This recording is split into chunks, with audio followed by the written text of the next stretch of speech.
ktorou stranou si vy viete predstaviť najväčšiu spoluprácu? No, pointa Voltu ako európskeho hnutia je práve v tom, že národné strany dosiahli svoje limity a nie sú schopné generovať riešenia politické, ktoré potrebujeme na to, aby ako spoločnosť, ako ekonomika sme sa dokázali posunúť vpred. To znamená, že nová paradigma, nový spôsob nazerania sa na riešenie problémov, ktoré máme, nie je, že národné strany tu versus národné strany tam, sme proti sebe a hľadáme nejakú hru s nulovým súčtom, kto z koho vyhrá.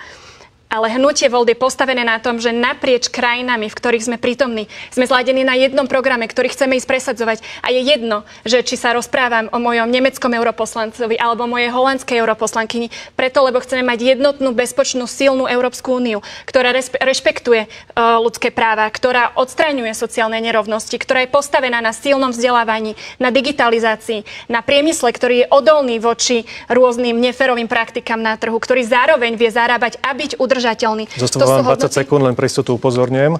To sú hodnoty, ktoré my presadzujeme a hovoríme, že Slovensko stále nepochopilo hru, ktoré má hrať v Bruseli, lebo to není o tom, že Slováci versus ostatní, že my versus Brusel. To je o tom, aké aliancie vieme vytvárať s tými, ktorí zdieľajú našu víziu a naše hodnoty a spojiť sa s nimi naprieč európskymi inštitúciami, v ktorých sme prítomní.